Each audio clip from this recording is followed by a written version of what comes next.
Radhe Radhe everyone. Laddu Gopal तो हैं घर में लेकिन सेवा नहीं कर पाते हैं।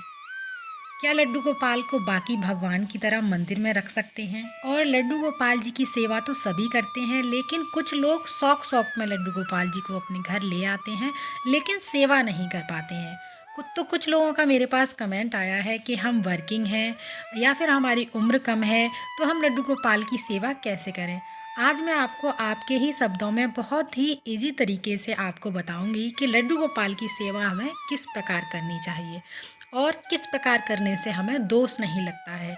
अगर आपके घर में लड्डू गोपाल हैं और आप सेवा नहीं कर पा रहे हैं तो आपको क्या करना चाहिए जिससे आपकी सेवा भी पूर्ण हो जाए। कई बार आप उन्हें सुलाना भूल जाते हैं, कई बार उन्हें देर से जगाते हैं, तो कुछ लोग भोग लगाना ही भूल जाते हैं।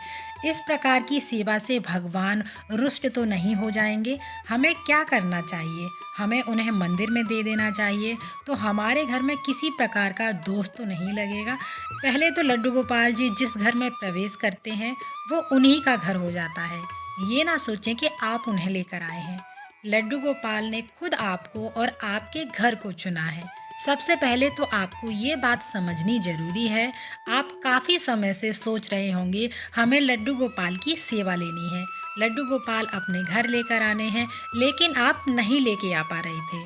कभी ऐसा भी हो जाता है आपको उपहार में मिल जाते हैं। कई बार तो ऐसा होता है आप लेने कुछ सामान गए हैं मार्केट से और लेकर आप लड्डू गोपाल जी आ गए हैं, क्योंकि जब भगवान आना चाहते हैं तब वह स्वयं ही आ जाते हैं।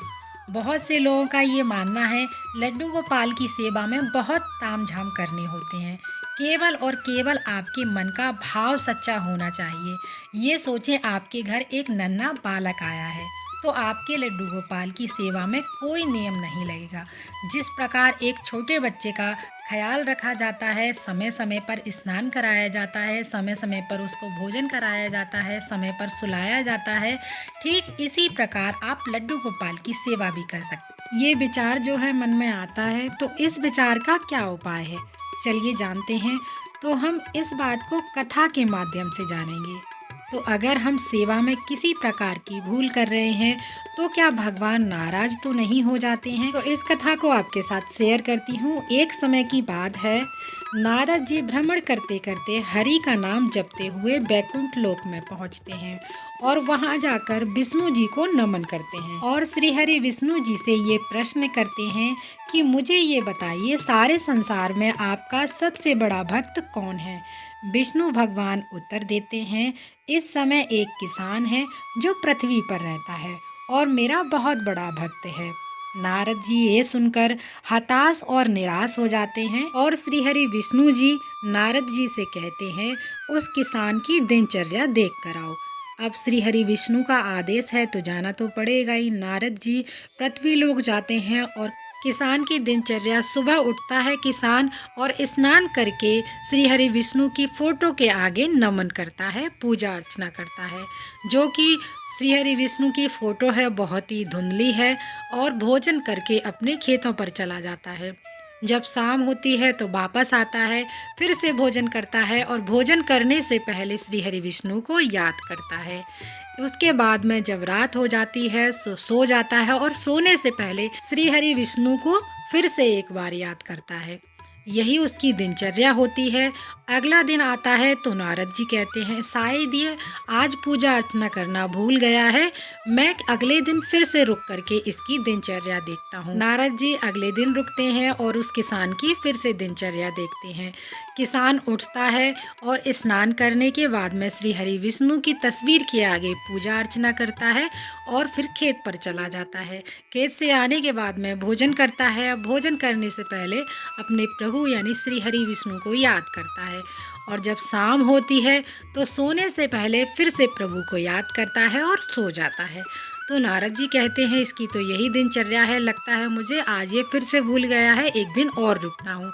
ऐसे ही दिन बीतते हैं, 3 से 4 दिन बीत जाते हैं, किसान की यही दिनचर्या रहती है। नारद जी बैकुंठ लोक पहुँचते हैं और श्री हरि विष्णु को सारी व्याख्या सुनाते हैं।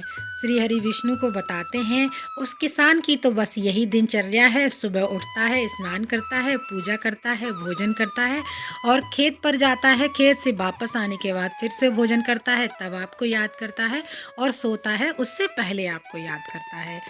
तो नारद जी बहुत परेशान हो जाते हैं। तो श्री हरि विष्णु नारद जी से कहते हैं, मुझे तुमसे बहुत ज़रूरी कार्य है, इधर आओ और ये पात्र पकड़ो। इस पात्र में जो है तेल है। तुम्हें पृथ्वी लोक जाना है और वहां जाकर तुम्हें पृथ्वी की संपूर्ण परिक्रमा लगानी है, लेकिन ध्यान रहे तेल की एक भी बूंद धरती पर नहीं गिरने पाए। नारद जी पात्र पकड़ लेते हैं और सोचने लगते हैं, प्रभु ने मेरे प्रश्न का उत्तर तो दिया ही नहीं, उल्टा मुझे कार्य ही दे दिया है, लेकिन प्रभु की आज्ञा है, माननी तो पड़ेगी ही। नारद जी पृथ्वी पर आते हैं और अपना कार्य कुशलता से करते हैं और वापस बैकुंठ पहुंचते हैं। श्री हरि विष्णु जी नारद जी से पूछते हैं, जब आपने संपूर्ण पृथ्वी की परिक्रमा लगाई तो आपने मेरा नाम कितनी बार लिया? नारद जी ने कहा, मेरा तो पूरा ध्यान इस तेल के ऊपर था। आपने बोला था कि तेल की एक भी बूंद पृथ्वी पर नहीं गिरनी चाहिए अथवा तेल की एक भी बूंद धरती पर ना गिरे, इसलिए मेरा पूरा ध्यान इस तेल के पात्र पर ही था, इसलिए मैं नारायण का नाम भूल गया। श्री हरि विष्णु जी कहते हैं, भला नारद मुनि से भी ऐसी गलती हो सकती है जो नारायण का नाम भूल जाए, तो मनुष्य से ऐसी भूल क्यों नहीं हो सकती है। तो किसान जो हमारे द्वारा दिए गए कार्यों को निर्वाह करते हुए दिन में 2 बार मेरे समक्ष आता है, मुझे नमन करता है, मेरे नाम का स्मरण करता है, मेरे लिए इतना ही पर्याप्त है। मैं इतने में ही प्रसन्न हो जाता हूँ और वही मेरा सबसे बड़ा भक्त है। इस कथा के माध्यम से समझने को मिलता है हम कितनी सेवा कर पा रहे हैं और कितनी बार जो लड्डू गोपाल को भोग लगा पा रहे हैं। प्रभु हमारे भोग के अधीन नहीं है, प्रभु के पास तो सब कुछ है।